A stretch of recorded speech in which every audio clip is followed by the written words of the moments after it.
আমার হাতে দেখছেন কি আছে, পবিত্র কোরআন। এটা হচ্ছে বাংলা অনুবাদ, বাংলা ইসলামী প্রকাশনী ট্রাস্ট, এবং এটি সৌদি আরবের কোরআন, সৌদি আরব থেকে এনে দিয়েছে, দেখতেই পাচ্ছেন। কোনো রকমের কিন্তু এখানে ইয়ে নেই, মানে ওই ফেক এআই কিচ্ছু নেই। দেখুন সৌদি আরবের কোরআন, এবং তার সাথে পবিত্র কোরআন বাংলা অনুবাদ। তাহলে বুঝতে পারছেন এটা এআই নয়, বাংলা অনুবাদ, প্রতিটি সূরার নামকরণ ও ঐতিহাসিক পটভূমিকা সহ সৈয়দ আবুল আলা মওদুদি এর তর্জমায় কুরআন মজিদ অবলম্বনে সম্পাদিত। বাংলা অনুবাদ ও সম্পাদনায় মৌলানা আব্দুর রহিম ঢাকা, মতিউর রহমান খান জেদ্দা, মোহাম্মদ নুরুল ইসলাম খান কলকাতা, নিজামুদ্দিন মোল্লা আলিগড়, বাংলা ইসলামী প্রকাশনী ট্রাস্ট কলকাতা। আমি পেজের ছবিও দিয়ে দেব, কারণ সবাই ছবি চায়, তাহলে বলবে ফেক এআই অনেক কিছু। তো তাও একবার দেখিয়ে দিই, এই যে দেখে নিন, দেখতে পাচ্ছেন।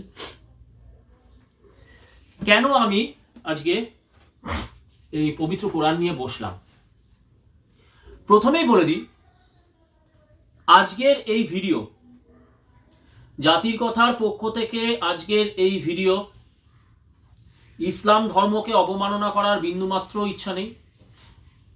পবিত্র কোরআন দেখতেই পাচ্ছেন আমাদের বাড়িতে সযত্নে রাখা, কিন্তু জানি না ইসলাম ধর্মাবলম্বী মানুষেরা, তারা তো গীতা থেকে কথায় কথায় কোট করে, তারা যদি বাড়িতে তাদের গীতা থাকে, তারা জানি না কতটা আদর যত্নে রাখে, কিন্তু আমাদের বাড়িতে কোরআন দুটি আছে, আদর যথেষ্ট যত্ন করে রাখা। ভাববেন না যে ভয়, এটা আমাদের সনাতনী শিক্ষা। তো কেন আজকে হঠাৎ আমি কোরআনটা নিয়ে বসেছি, আপনারা সবাই জানেন পশ্চিমবঙ্গের ভারতীয় জনতা পার্টির হরিণঘাটার এমএলএ অসীম সরকার কোরআনের একটি সূরা 9 আয়াত 5, 9/5, সেই সূরা নিয়ে তিনি কিছু মন্তব্য করেছেন। বলছেন যে এখানে হিংস্রতা, এখানে হিংসা, এগুলোকে এন্ডোর্স করা হচ্ছে, এবং তিনি সেই সূরা থেকে কোট করেই বলেছেন, যেটা নিয়ে ইসলামিক সমাজে ভীষণ রকমভাবে হইচই চলছে, ভীষণভাবে তাদের ক্ষোভ নেমে এসছে, ক্ষোভ হয়েছে, রাগ হয়েছে। তারা বলছে যে পয়গম্বর মোহাম্মদকে, আল্লাহকে অপমান করা হয়েছে। কোরআন, পবিত্র গ্রন্থ কোরআন, যেটা তারাই বলছেন কিন্তু যে আল্লাহর লেখা কোরআন, সেই কোরআনকে অসীম সরকার অপমান করেছে। অসীম সরকারকে আইনত না, তাদের হাতে ছেড়ে দিতে হবে। এই ট্রেন্ডটা কিন্তু আমরা সবসময় দেখি, যে তারা সবসময় বলেন যে রাষ্ট্র পরে, ধর্ম আগে, ইসলাম আগে, এবং তার শাস্তি হবে ইসলামী মতে, মানে শরিয়তি মতে। এইবারে এই যে এই সূরাটি, এই 9/5, 9 সূরা 9 আয়াত 5, দেখুন আমার ভিডিও করার আজকের উদ্দেশ্য ইসলাম ধর্মকে প্রথমেই বলছি অবমাননা করা নয়, তাকে নিয়ে খিল্লি করা নয়, এবং আমি এটা কিন্তু বলছি, আমি কিন্তু এটা ভয় বলছি না। আমি একজন সিকার, আমি একজন সনাতনী মানে একজন সিকার, আমি উত্তর খুঁজি। এবং আমি আজকের এই ভিডিওটি আমি করছি হচ্ছে সমস্ত মৌলানা, সমস্ত কাজী, ইসলামের যারা পণ্ডিত, আমি জানি না পণ্ডিতকে ইসলামে আরবি ভাষায় কি বলা হয় আমি জানি না, তো সেই সমস্ত জ্ঞানী গুণী বিদ্বজন ইসলামিক যারা স্কলার, তাদেরকে আমি কিছু প্রশ্ন করতে চাই কয়েকটি নির্দিষ্ট সূরা নিয়ে। তারা বলছেন যে কোরআন হচ্ছে পৃথিবীর বুকে সবথেকে বেশি শান্তির বাণী প্রচার করা ধর্মগ্রন্থ। তো সেইখানে এমন কিছু সূরা আমারও চোখে পড়েছে, এমন কিছু আয়াত আমারও চোখে পড়েছে, যেটা নিয়ে কিন্তু আমার মনে প্রশ্ন জেগেছে। যেটা বললাম, জাতির কথা পক্ষ থেকে কোনোদিন আমরা এই ধরনের ভিডিও করিনি, কিন্তু আজকে করতে বাধ্য হচ্ছি, যেহেতু এইভাবে দেখানো হচ্ছে যে সনাতনীরা বা হিন্দু সমাজ বা বিজেপি, যদিও আপনারা জানেন ভালোভাবেই যে আমরা কিন্তু বিজেপির মাউথপিস নই, যে আমরা ইচ্ছা করে কোরআনকে অবমাননা করছি, অপমান করছি, এবং তার মধ্যে দিয়ে দাঙ্গা বাঁধানোর চেষ্টা করছি, এরকম একটা ন্যারেটিভ তুলে ধরা হয়েছে। তো আমি সেই প্রথমেই আমি কিছু প্রশ্ন রাখবো এবং যে যে আয়াতটি ধরে প্রশ্ন রাখবো সেই সেই আয়াতের ছবি কিন্তু আমি দিয়ে দেব। কোনোভাবেই ভাববেন না এআই। যদি মনে হয় এআই, যদি মনে করেন কেউ মনে করেন যে এআই আমি এই বইটি ধরে আছি, আমার ছবি তুলুন, আমার স্ক্রিনশট নিন এবং নিয়ে আমার এগেনস্টে কলকাতা হাইকোর্টে কেস করুন যে আমি কোরআনের সূরা বা আয়াতের মিথ্যা প্রচার করছি। এতটাই কনফিডেন্স নিয়ে বলছি, সেই জন্য ছবিও কিন্তু দিয়ে দেওয়া হবে। এআই কি এআই নয় সেটা খুব সহজেই কিন্তু বোঝা যায়। মানুষকে ট্রিগার করার জন্য এআই এ ছবি বানিয়ে মানুষকে ট্রিগার করার চেষ্টা করা হয়, কিন্তু আমরা মানুষকে ট্রিগার করি না। তো সেই জন্যই এআই কি এআই নয় সেটা ছবি দেখলেই বোঝা যাবে। তো প্রথমেই বলি হচ্ছে সূরা 9/5, সেখানে কি লেখা আছে। সূরা 9/5, আমি যে এই যে কোরআনের গ্রন্থটি নিয়ে আছি সেখানে পৃষ্ঠা 2006, সূরা 9 আয়াত 5। অতএব হারাম মাস বলতে, এখানে হারাম মাস বলতে সেই 4 মাসকে বোঝাচ্ছে মুশরিকদের যারা অবকাশ দেওয়া হয়েছিল। এই অবকাশের সময় কালের মধ্যে মুশরিকদের ওপর আক্রমণ করা মুসলমানদের পক্ষে বৈধ ছিল না, এই জন্য এই মাসগুলিকে হারাম মাস বলা হয়। তো অতএব হারাম মাস যখন অতিবাহিত হয়ে যাবে, ছবি দিয়ে দেব, তখন মুশরিকদের হত্যা করো যেখানেই তাদের পাও এবং তাদের ধরো, ঘেরাও করো এবং প্রতিটি ঘাঁটিতে তাদের খবরাখবর নেওয়ার জন্য শক্ত হয়ে বসো। অতঃপর তারা যদি তওবা মানে অনুশোচনা করে ক্ষমা প্রার্থনা করে, নামাজ কায়েম করে ও জাকাত দেয়।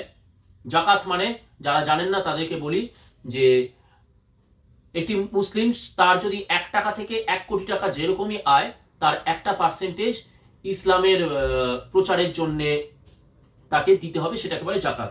তো নামাজ কায়েম করে ও জাকাত দেয়, তাহলে তাদের পথ ছেড়ে দাও, আল্লাহ বড়ই ক্ষমাশীল ও করুণাময়।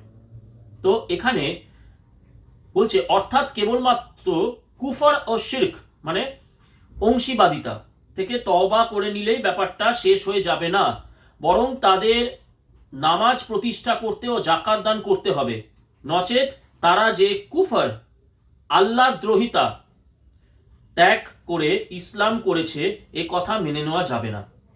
তো কেবল ক্ষমা চাইলে হবে না, নামাজ পড়তে হবে এবং জাকাত দিতে হবে। এটা হচ্ছে 9/5 সূরা আয়াত 9/5 এই যেটা বললাম, এই আয়াতটি নিয়ে অসীম বাবু প্রশ্ন তুলেছেন যে একটি ধর্মগ্রন্থে এইভাবে মুশরিকদেরকে, মুশরিক মানে কি? মুশরিক মানে যারা বহু ঈশ্বরে বিশ্বাসী, যারা বহু মূর্তি পূজা করে, এবং এটা কিন্তু ইসলামে বলাই হচ্ছে মূর্তি পূজারকরা হচ্ছে শয়তানের পূজারী। তা আমি এখানে একটা প্রশ্ন আমি প্রথমেই করতে চাই যে মূর্তি পূজা কেন শয়তানের পূজারী হবে? আমরা জানি মদিনায় যুদ্ধের পরে মোহাম্মদ কাবাতে এসে যে মূর্তিগুলো ছিল সব মূর্তি তিনি বলেছিলেন যে শয়তানের বলে তিনি ধ্বংস করেছিলেন। আমি বলছি না ইতিহাস, যেটা আমরা ইতিহাসে পেয়েছি। তো এবারে ব্যাপার হচ্ছে মোহাম্মদ তার মতন করে, তার আদর্শ মতন করে কাবার মূর্তি ভেঙে দিয়েছেন এবং তিনি তার অনুগামীদের বলেছেন যে মূর্তি পুজো করা যাবে না। কিন্তু আমার প্রশ্ন হচ্ছে সুদূর আরব থেকে দূরে ভারতের বুকে আমি যদি মূর্তি পূজা করি, মোহাম্মদ সেলিম যেটা বলছেন, মোহাম্মদ সেলিম এখানে কিন্তু মোহাম্মদ সেলিম কিন্তু মোহাম্মদের বাণীকে কন্ট্রাডিক্ট করছেন। মোহাম্মদ বলছেন মূর্তি পূজারকরা হচ্ছে শয়তানের পূজারী, কিন্তু মোহাম্মদ সেলিম বলছে কে কি খাবে, কে কি পড়বে, কে কি পুজো করবে, তার মানে তো তাই, কে কি পুজো করবে সেটা তার ব্যক্তিগত ব্যাপার। কেউ পুজো করতে পারে, কেউ নামাজ পড়তে পারে, কেউ চার্চে গিয়ে যিশু খ্রিস্টের সামনে প্রার্থনা করতে পারে। তো অ্যাকর্ডিং টু মোহাম্মদ সেলিম কে কি খাবে, কে কি পড়বে বা কার কি ধর্মরুচি সেটা তার ব্যক্তিগত ব্যাপার। তাহলে মোহাম্মদ সেলিমই তো এখানে মানে তিনি তো একজন মুসলমান ধর্মাবলম্বী মানুষ এবং তিনি কোরআনের ধর্মে দীক্ষিত। তাহলে কি করে মোহাম্মদ সেলিম এই কন্ট্রাডিক্টরি কথাটা বলছেন মোহাম্মদের বিরুদ্ধে গিয়ে? তো এবারে আমার এটাই কথা যে নবী মোহাম্মদ তার মতন করে তিনি বলছেন যে আরবের অঞ্চলে, এবং সেটাই আমি আসবো, এটার সপক্ষে মুসলমান সমাজ, পণ্ডিত সমাজ, তাদের পণ্ডিত সমাজ কি যুক্তি দিচ্ছে যে কেন এই 9/5 আয়াতটা লেখা হয়েছে, তার সপক্ষে তারা যুক্তি দিচ্ছে। কিন্তু এবার আমার কথা হচ্ছে যে সুদূর আরব থেকে হাজার হাজার মাইল দূরে আজকে ভারতের বুকে আমি যদি আমার বাড়িতে গোপাল ঠাকুরকে পুজো করি, কৃষ্ণর মূর্তি লাগিয়ে পুজো করি, বা কোনো খ্রিস্টান যদি তার যীশু খ্রিস্টের ইয়ে লাগিয়ে পুজো করে, তাহলে কেন আমরা শয়তানের পূজারী হয়ে যাব? কেন? এটা তো আমার ব্যক্তিগত এটা তো আমার ব্যক্তিগত রুচি, এটা তো আমার ব্যক্তিগত বিশ্বাস। যেখানে তারাই বলছে তাদের আল্লাহ বড়ই ক্ষমাশীল, তাহলে আমি বলছি হে আল্লাহ, হে আল্লাহ, আমি আমার গোপালকে পুজো করব, হে আল্লাহ আমি আমার শ্রীরামচন্দ্রকে পুজো করব, হে আল্লাহ আমি আমার মা কালীকে পুজো করব। তুমি তো ক্ষমাশীল, তুমি তো ক্ষমাশীল। তা আমার মনে হচ্ছে, আমার ব্যক্তিগত মনে হচ্ছে, আমি সনাতনী ধর্মে বা কোনো গোমস, কোনো ডিসুজা, তারা বলছে যে আমরা যিশুকে পুজো করব, যিশু প্রার্থনা করব। তাহলে আল্লাহ তুমি তো বড়ই ক্ষমাশীল, তাহলে তোমার অনুগামীরা কেন বলছে যে আমরা শয়তানের পূজারী? কেন বলছে যে আমাদের মূর্তিগুলোকে ভেঙে দিতে হবে? আমার প্রশ্নটা এখানে, যে ইসলাম সমাজই যেখানে বলছে যে কোরআন হচ্ছে সব থেকে বড় শান্তির বাণী প্রচার করা ধর্মগ্রন্থ, তাহলে সেখানে তো এটা বলা উচিত যে যাক, আমি তর্কের খাতিরে হযরত মোহাম্মদ বলছে যে আমি জয়জিৎ ভট্টাচার্য, আমি একজন মূর্খ ব্যক্তি, একটা মূর্খ ব্যক্তি, ও মূর্খ ব্যক্তি। আমরা কি করি? আমরা বলি না মূর্খের সাথে তর্ক করতে যেও না। তো সেখানে জয়জিৎ ভট্টাচার্য একটি মূর্খ ব্যক্তি, হযরত মোহাম্মদ বলছে ওই ব্যক্তিটি মূর্খ ব্যক্তি, ও পুজো করছে, ও মূর্তি পুজো করছে, ও মূর্খ, ও হয়তো কোনোদিন রিজলিউশন হবে, ওকে ছেড়ে দাও, লেট হিম গো। ওর দিকে মাথা ঘামিও না, ওর বাড়িতে শাঁখ বাজাক, ওর বাড়িতে উলু দিক, ওর বাড়িতে পুজো করুক, ও তো মূর্খ, ওকে ছেড়ে দাও। কিন্তু আমার প্রশ্ন এখানে, ইসলামের কাজী যারা আছেন, আমার বাড়িতে ঢুকে, তাহলে আমি যখন আমার অঞ্চলের সংখ্যালঘু হয়ে যাব, আমার বাড়িতে ঢুকে কেন আমার মূর্তিগুলোকে ভেঙে দেওয়া হবে? কেন আমাকে বলা হবে যে শাঁখ বাজানো যাবে না? কেন আমাকে বলা হবে যে উলুধ্বনি দেওয়া যাবে না? এটা তো এই বইতে তো কোথাও লেখা, এই পবিত্র কোরআনে তো কোথাও বলা হচ্ছে না এটা। কোথাও তো বলছেন না যে, আল্লাহ তো বলছেন না যে মূর্তিগুলো ভেঙে দাও, এদের বাড়িতে গিয়ে এদেরকে শাঁখ বাজাতে দেবে না, এদেরকে উলু দিতে দেবে না। আমরা তো মূর্খ, আমি মেনে নিচ্ছি আমরা সনাতনী, আমরা মূর্খ। তা আমাদেরকে আমাদের মূর্খামি নিয়ে বাঁচতে দাও। আমরা আমাদের যে এইটুকু ভারত ভূমি আছে, আমাদের কাছে দেবভূমি, তোমাদের কাছে হয়তো মূর্খ ভূমি, তো আমরা যারা সনাতনী, আমরা বা খ্রিস্টান যারা, তারা এই মূর্খামিটা করবো, আমরা এই মূর্খামিটা নিয়ে বাঁচতে চাই। এটা আমার indulgence, this is my prerogative. তো এইখানে অসীম বাবু বলছেন যে কেন এরকম হিংসার কথা থাকবে, কেন বলা হবে মুশরিকদের, যেটা আগে প্রথমেই বলেছিলাম, প্রথমেই বলছি ভিডিওটি কিন্তু দীর্ঘায়িত হবে, একটু ধৈর্য নিয়ে দেখবেন। তো কেন মুশরিকদেরকে হত্যা করার কথা বলা হচ্ছে, এবং সেই অ্যাঙ্গেল দিয়ে দেখতে গেলে আমি তো একজন মুশরিক। আর আমার পাশে যদি কোনো মুসলিম একটি ছেলে ছোটবেলা থেকে সে কোরআন পড়ছে, কোরআনের শিক্ষায় সে দীক্ষিত হচ্ছে, তার কাছে তো আমি মুশরিক। তার মানে সে তো, তার তো মাথার মধ্যে এটাই ঢুকছে যে নিষিদ্ধ মাস, ওই 4টি মাস যখন অতিবাহিত হবে, এই জয়জিৎ ভট্টাচার্য নামক মুশরিককে হত্যা করতে হবে।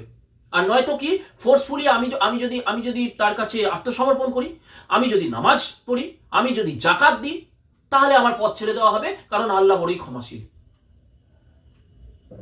আমার প্রশ্ন এখানে এখানে এখানে কিন্তু কোনো খিল্লির ব্যাপার নেই। জানি এরপর এই ভিডিওর পরে হয়তো আমার উপরে হামলা নেমে আসতে পারে, আমার উপরে আঘাত নেমে আসতে পারে, বলা হতে পারে তুমি কে হে কোরআন নিয়ে এত বড় সমালোচনা করছো। যেমন দেখুন একটা কমন ট্রেন্ড, যে এগুলো নিয়ে লেখা হয়, আমরা ফেসবুকে কি দেখছি, ব্রহ্মা তার নিজের মেয়ের সাথে, যারা মুসলিম সমাজ তারা লিখছে ব্রহ্মা তার নিজের মেয়ের সাথে যৌন সঙ্গম করেছে, এই দেবতা ওই মেয়ের সাথে যৌন সঙ্গম করেছে, মানে আমাদের হিন্দু দেবতারা, কৃষ্ণ তার মামি রাধার সাথে যৌন সঙ্গম করেছে, তাদের পারমিশন আছে এগুলো বলার। মুসলমান সমাজের কিন্তু পারমিশন আছে, তোরা গোমূত্র খাস, তা আমাদের শাস্ত্রে নাকি গরু খাওয়ার নিদান দেওয়া আছে। ইভেন কি এই ভিডিও করার সময় আমি এই যে আমাদের ফুরফুরা শরীফ, যেটা আসলে বালিয়া বাসন্তী, সেই বালিয়া বাসন্তীকে তো ছল করে দখল করা হয়েছে। সেই বালিয়া বাসন্তীতে পীরজাদা সৈয়দ মাহতাব সে বলছে কি, গীতাতে নাকি নিদান দেওয়া আছে ছেলে মায়ের সাথে যৌন সম্পর্কে লিপ্ত হতে পারে। তাহলে এবারে যদি আজকে অসীম সরকারের যদি বিচার ইসলামিক সমাজ করবে, তাহলে এই যে পীরজাদা যে বলছে যে গীতাতে লেখা আছে, তাহলে আমরা এবারে যদি আমরা বলি যে এই পীরজাদাকে আমাদের মধ্যে ছেড়ে দিতে হবে, আমরা আমাদের মতন করে ওর বিচার করে নেব, কেন সে বলবে এটা? কেন সে বলবে? এইবারে এই যে 9/5 এই 9/5 যে এই আয়াতটি, এটার সপক্ষে দেখছি যুক্তি যেটা দেওয়া হচ্ছে, সেই যুক্তিটা আপনাদের পড়ে শোনাচ্ছি। সূরা আত-তওবা 9 এবং 5 নম্বর আয়াত ব্যাখ্যা করেছেন। এখানে কি কোনো সাধারণ অমুসলিমকে হত্যার নির্দেশ দেওয়া হয়েছে? তারপরে ভদ্রলোক গুগল জেমিনাই উত্তর দিয়েছে। তো গুগল জেমিনাই উত্তর দিচ্ছে, সূরা আত-তওবা 9 এবং 5 নম্বর আয়াতটি কুরআনের অন্যতম বহুল আলোচিত এবং প্রায়শই ভুলভাবে উদ্ধৃত একটি আয়াত। মানে এটাকে মিস ইন্টারপ্রেট করা হচ্ছে। একে অনেক সময় আয়াতুস সাইফ বা তরবারির আয়াত বলা হয়। আপনার প্রশ্নের সরাসরি উত্তর হলো না, এই আয়াতে সাধারণ কোনো অমুসলিম বা নিরপরাধ মানুষকে হত্যার নির্দেশ দেওয়া হয়নি। খুব ভালো। বিষয়টি স্পষ্টভাবে বোঝার জন্য এই আয়াতের ঐতিহাসিক প্রেক্ষাপট এবং এর আগের ও পরের আয়াতগুলির সাথে সম্পর্ক বোঝা অত্যন্ত জরুরি। নিচে বিস্তারিত ব্যাখ্যা দেওয়া হলো। 1. ঐতিহাসিক প্রেক্ষাপট। এই আয়াতটি হিজরি নবম সনে অবতীর্ণ হয়। তখন মক্কার মুশরিকদের, অংশীবাদী যারা, সাথে মুসলমানদের একটি চুক্তি ছিল। কিন্তু মুশরিকদের কিছু গোত্র বারবার এই শান্তি চুক্তি লঙ্ঘন করছিল এবং মুসলমানদের বিরুদ্ধে ষড়যন্ত্র ও আক্রমণ করছিল। এই পরিস্থিতির পরিপ্রেক্ষিতে আল্লাহ তাআলা তাদের চূড়ান্ত সময়সীমা দেন। তাদের 4 মাস সময়, যেটাকে নিষিদ্ধ মাস সমূহ বলা হয়, 4 মাস সময় দেওয়া হয় নিজেদের সংশোধন করার অথবা মক্কা ত্যাগ করার জন্য। এই 4 মাস অতিক্রান্ত হওয়ার পর কেবলমাত্র সেই সব মুশরিকদের বিরুদ্ধে যুদ্ধের নির্দেশ দেওয়া হয়। খুব ইম্পর্টেন্ট পয়েন্ট, সেই সব মুশরিকদের বিরুদ্ধে যুদ্ধের নির্দেশ দেওয়া হয় যারা বারবার চুক্তি ভঙ্গ করছিল। 1400 বছর আগেকার যেটা ইতিহাস কিন্তু এটা, এবং মুসলমানদের হত্যা করতে চেয়েছিল। দ্বিতীয় পয়েন্ট, আয়াতটি কাদের জন্য প্রযোজ্য ছিল? এই নির্দেশটি কোনো সাধারণ অমুসলিম, ইহুদি, খ্রিস্টান বা শান্তিপূর্ণভাবে বসবাসরত অন্য ধর্মের মানুষের জন্য ছিল না।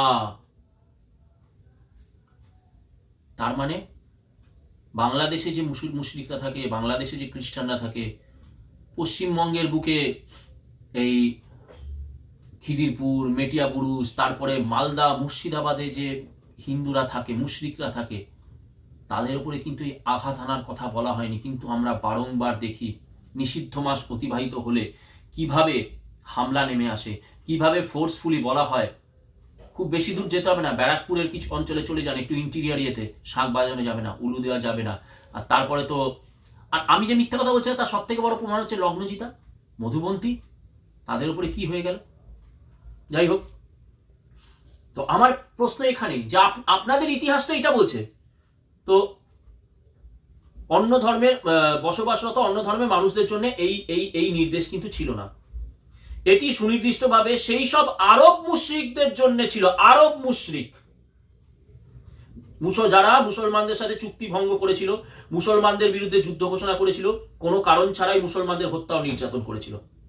পয়েন্ট 3, সাধারণ অমুসলিমদের কেন হত্যা করা যাবে না? আয়াত 6 তার প্রমাণ।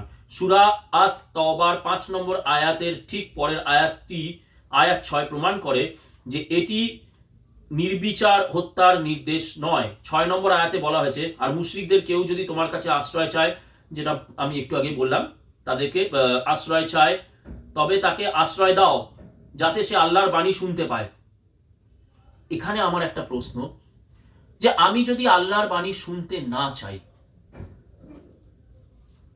আজকে ভারত সেবাশ্রম সংঘ যখন বন্যাতে গিয়ে মুসলমান অঞ্চলেও গিয়ে মুসলমানদেরকে উদ্ধার করছে, ত্রাণ দিচ্ছে, যদি ভারত সেবাশ্রম সংঘ বলে যে তোমাদেরকে কৃষ্ণের বাণী শুনতে হবে, সেখানে যদি মুসলমানরা বলে যে না আমরা শুনবো না, আমাদের নিজস্ব ধর্ম, আমাদের নিজস্ব বিশ্বাস আছে, ভারত সেবাশ্রম সংঘের কি করা উচিত? তাদেরকে ত্রাণ দেবে না? তাদের গলায় তরোয়াল চালিয়ে মেরে দেবে? তা সেরকমই বাংলাদেশের বুকে বা পশ্চিমবঙ্গের বুকে মুসলিম বহুল অঞ্চলে যদি আমরা বলি যে আমরা শুনো, প্রথমত তো এটা আমাদের জন্য অ্যাপ্লিকেবল নয়, তাও আমরা যদি বলি যে না আমরা আল্লাহর বাণী শুনতে ইচ্ছুক নই, এবং উইথ ডিউ রেসপেক্ট, কারণ কি আমাদের নিজস্ব ধর্ম আছে, নিজস্ব বিশ্বাস আছে, তাহলে আমাদের সাথে মুসলমান সমাজের এই যে সমস্ত পীরজাদারা আছেন, এরা আছেন, আমাদের সাথে, আমাদের মতন মুশরিকদের সাথে তাহলে কি করা উচিত? আপনারা উত্তরটা দেবেন, কি করা উচিত? যাই হোক, তো এবারে 4, যুদ্ধের নিয়মাবলী ও ইসলামী শরীয়ত। ইসলামী যুদ্ধের নীতিমালা অনুযায়ী যুদ্ধের ময়দানেও নিম্নলিখিত ব্যক্তিদের হত্যা করা সম্পূর্ণ নিষিদ্ধ: নারী, বৃদ্ধ ও শিশু। সম্পূর্ণ নিষিদ্ধ। বাবর এসে কি করেছে? হুমায়ুন এসে কি করেছে? ঘোড়া বাদশা তৈমুর লং তারা এসে কি করেছে? তাহলে তারা তো সব থেকে বড় শিরক করেছে। তারা আল্লাহর নির্দেশকে কিভাবে অবমাননা করেছে এই বাবর, আর তার নামে হুমায়ুন কবির। আপনি আল্লাহর এত বড়, আপনি একজন বান্দা হুমায়ুন কবির, বাবরের মতন একটা জঙ্গি জেহাদি ইসলামের শিরক করা, আল্লাহকে অবমাননা করা ব্যক্তির নামে আপনি মসজিদ তৈরি করবেন এবং মুসলমান সমাজ সেই মসজিদের জন্য আপনারা টাকা দেবেন? যে বাবর আল্লাহর বাণীকে যে অপমাননা করেছে, যে ঔরঙ্গজেব আল্লাহর বাণীকে অবমাননা করেছে, তাদেরকে আপনারা আপনাদের হিরো ভাবছেন? আপনারা তো সবাই আপনারা শিরক করছেন। তাহলে আপনারা পুরো মুসলমান সমাজ তাহলে শিরক করছেন। আপনারা সারা মুসলমান সমাজ আপনারা কুফরি করছেন। আপনারা পুরো মুসলমান সমাজ মুরতাদ হয়ে গেছেন। তাহলে আমি বলছি না, এটা রসুল বলছেন, এটা রসুল আল্লাহ বলছেন, লা ইলাহা ইল্লাল্লাহ মুহাম্মাদুর রাসূলুল্লাহ, সেই রসুল বলেছেন। আর তার বিরুদ্ধে গিয়ে এই আরব থেকে আসা মরুদস্যুরা এই কাজ করেছে, আর তাদের মসজিদ বানাবার জন্য আপনারা কোটি কোটি টাকা দিয়ে আপনারা কি করছেন? এটা তো নারী, শিশু, বৃদ্ধ তাদেরকে কিছু করা যাবে না। ধর্মযাজক বা উপাসনালয় মগ্ন ব্যক্তি তাদের উপরে হামলা করা যাবে না। তাহলে আমাদের এখানে এই আমাদের পাঞ্জাবে দুই শিশু রাজার সন্তান, তারা যখন ইসলাম করতে যায়নি, পুড়িয়ে পিটিয়ে খুঁচিয়ে কিভাবে হত্যা করা হয়েছিল? কেন করা হয়েছিল? কেন কেন কেন আমার প্রশ্ন হচ্ছে কেন? ঠিক কি ভুলে যাচ্ছি না কেন? এগুলো তো আল্লাহর নির্দেশের বিরুদ্ধে গিয়ে। আল্লাহ তো বলেছেন যে আরবের যে মুশরিক যারা তোমাদের সাথে বেঈমানি করছে তাদের সাথে লড়াই করো, তাদের সাথে লড়াই করো। সোমনাথ মন্দিরের পুরোহিত গিয়ে আপনাদের সাথে লড়াই করছে না, অযোধ্যার রাম মন্দিরের পুরোহিত গিয়ে আপনাদের সাথে লড়াই করছে না।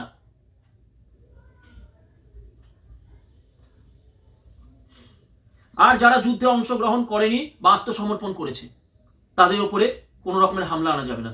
তো সারসংক্ষেপ, সূরা আয়াত তওবার 5 নম্বর আয়াতটি একটি যুদ্ধকালীন নির্দেশ, যুদ্ধকালীন ওয়ার টাইম ইনস্ট্রাকশন, যেটা আজকের দিনে অ্যাপ্লিকেবল নয়, আজকের যুগের সাথে প্রযোজ্য নয়। সেটা যুদ্ধকালীন নির্দেশ ছিল, কোনো সাধারণ আইন নয়, কোনো সাধারণ আইন নয়। মুসলমান সমাজ শুনুন, এটা সাধারণ আইন নয়। এই জায়গাটাই অসীম সরকার ধরেছেন, সাধারণ আইন নয়। এটি প্রযোজ্য ছিল শুধুমাত্র সেই নির্দিষ্ট সময়ের জন্য এবং সেই নির্দিষ্ট শত্রুদের বিরুদ্ধে যারা চুক্তি ভঙ্গ করে মুসলমানদের অস্তিত্ব বিপন্ন করে তুলেছিল। বর্তমান প্রেক্ষাপট, কোনো সাধারণ অমুসলিম প্রতিবেশী, সহকর্মী বা ভিন্ন ধর্মাবলম্বী মানুষের ক্ষেত্রে এই আয়াত প্রয়োগ করা সম্পূর্ণ ভুল ব্যাখ্যা এবং ইসলামের মূল নীতির বিরোধী। বলছেন কিন্তু এই সূরা সম্বন্ধে যে ব্যাখ্যা, এটা কিন্তু ইসলামের যে কাজী বলুন বা এরকম যারা পণ্ডিত সমাজ, তারাই কিন্তু এই ব্যাখ্যাটা দিচ্ছে 9/5। তাহলে সেখানে আমি বলি যে এই যে 9/5 ঠিক আছে, আল্লাহর লেখা বাণী, সেটাকে পরিবর্তন করা যায় না। কিন্তু আমার কথা হচ্ছে যে আজকে যখন একটা মাদ্রাসাতে একটি ছেলে যখন এই সূরাটা পড়বে, একটু আগে কি বললাম, তার মধ্যে তো আমার প্রতি বিদ্বেষ তৈরি হবে। আমার কথা হচ্ছে তাকে কি আলাদা করে এই যে পরিপ্রেক্ষিতটা, এটা কি বোঝানো হচ্ছে? সবসময় আমরা দেখি যে এই যে বিয়ের মধ্যে অনেক হয়, এডিটিং হয়, মডিফিকেশন হয়। তাহলে এই 9/5 এই যে আমি দেখুন, এই যে প্রতিটাতে দেখছি সাব ক্লজ করে দেওয়া আছে, কোনো একটি লেখা তার তলায় সাব ক্লজ করে, তাহলে সেখানে তো সাব ক্লজ করে এই যে পুরো ব্যাখ্যাটা এটা তো দিয়ে দেওয়া উচিত। তাহলে একটি ছেলে যে মাদ্রাসায় গিয়ে আজকে এই 9/5 পড়বে, সে ভাববে যে আচ্ছা, এটা তো তাহলে 1400 বছর আগেকার ইতিহাসের পরিপ্রেক্ষিতে বলা একটি ঘটনা। তাহলে আমার পাশের বাড়িতে যে হিন্দু বা যে খ্রিস্টান বা যে ইহুদি, সে তার ধর্মরত অবস্থায় আছে, তাহলে তার উপরে আমি হামলা করব না? তাকে বলবো না গিয়ে যে বাড়ির শাকটা বাজানো বন্ধ করে দাও? তাকে বলবো না যে বাড়িতে আলতা সিঁদুর দেওয়া যাবে না? তাকে বলবো না যে না, এখানে সরস্বতী পুজো করা যাবে না? তাকে বলবো না মঞ্চে উঠেছে গান গাওয়া যাবে না, জাগো মা জাগো জাগো হবে না, সেকুলার গান গাইতে হবে। নামাজ নামাজ যদি সেকুলার হয়, সকালবেলায় উঠে যে নামাজ আজান আজান যদি সেকুলার হয়, তাহলে জাগো মা জাগো তো সেকুলার। জাগো মা জাগোর মধ্যে কি বলা আছে ইসলামকে নিয়ে গালাগালি করা আছে, ইসলামের মানুষকে হত্যা করার কথা বলা আছে? তাহলে জাগো মা জাগো সমস্যাটা কোথায়? বন্দে মাতরম, অখণ্ড বন্দে মাতরম গাওয়া যাবে না কেন? তোমারই প্রতিমা গড়ি মন্দিরে মন্দিরে। তো এটা আমাদের এই কোনো মুসলিম যদি মনে করে যে সে গাইবে না, এটা গাইবে না, কিন্তু কেন সেখানে বলা হবে 1946-এ কলকাতাতে ফরমান জারি করা হয়েছিল যে বন্দে মাতরম হতে হবে, এটা সংখ্যালঘু সমাজের মনে আঘাত দিচ্ছে। কেন? আজকে আজানে তো আমি শুনেছি, আজানে তো অনেক এমন কিছু বাণী আছে, এটা আমি বলছি না, এটা তো এগুলো তো একদম বাস্তব। সেখানে কিন্তু অমুসলিমদের প্রতি লড়াইয়ের মানে বিয়ে করাই বাণী, অ্যাগ্রেসিভ বাণী। কয় আমরা তো বলছি না যে এই বাণী চলবে না। তাহলে কেন জাগো মা জাগো চলবে না? তাহলে কেন সরস্বতী পুজো চলবে না? যেখানে স্পষ্টত বলা হচ্ছে যে এটা একটা যুদ্ধকালীন একটা চুক্তি, যুদ্ধকালীন ইনস্ট্রাকশন, তাহলে সেটাকে এইভাবে কেন এখানে দেখা এইভাবে যে সেটাকে নিয়ে অসীম সরকার যদি প্রশ্ন করে থাকে, তাহলে অসীম সরকারের বিরুদ্ধে এইভাবে ফতোয়া জারি করানো হচ্ছে? কেন বলা হচ্ছে যে অসীম সরকারকে আমাদের মধ্যে ছেড়ে দিতে হবে, ইসলাম সমাজ বিচার করবে? তাহলে কেন ওই যে মৌলানা যে বলছে আজকে আমাদের গীতায় নাকি বলা আছে কোথায় মানে সন্তান তার মায়ের সাথে যৌন ইয়েতে লিপ্ত হবে, এত বড় কথা বলছে, তাহলে তাকেও করা উচিত? কথায় কথায় বলা হচ্ছে কি যারা ইয়ে করবে মুরতাদ তাদের গলা কেটে দাও। তাহলে তো সেই অ্যাঙ্গেলে দেখতে গেলে আমরা হিন্দুরাও বলতে পারি যে আমাদের ধর্ম অবমাননা করার জন্য তাদের গলা কাটো। তহা সিদ্দিকি, বালিয়া বাসন্তী তহা সিদ্দিকি, সে কি বলেছিল?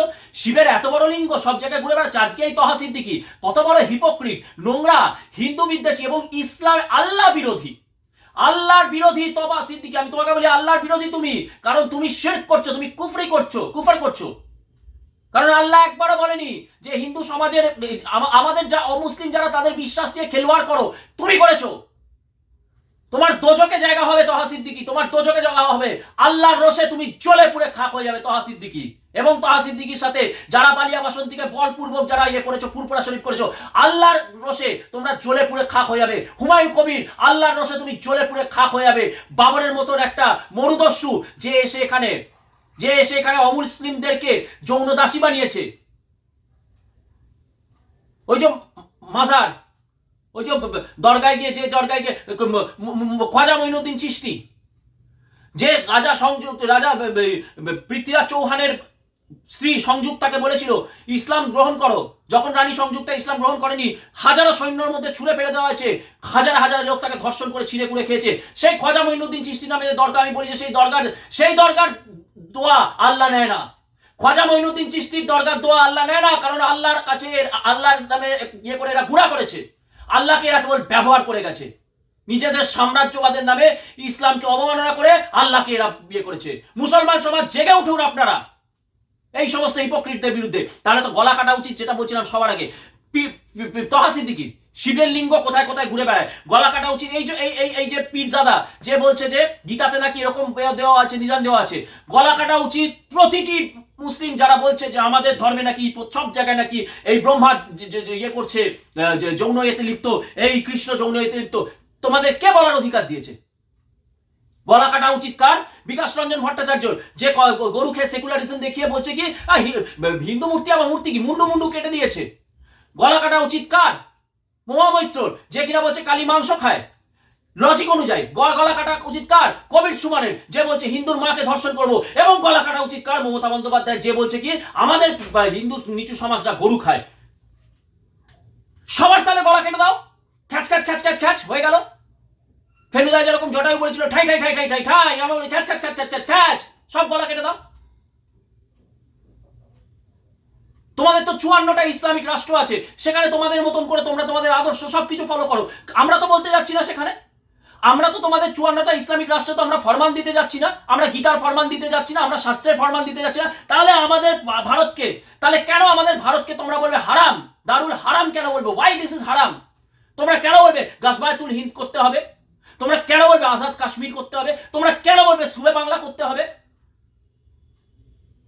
আল্লাহ বলেছে এগুলো করতে? দেখাও কোথায় লেখা আছে আল্লাহ বলেছে গাজওয়াতুল হিন্দ করতে হবে ভারতকে?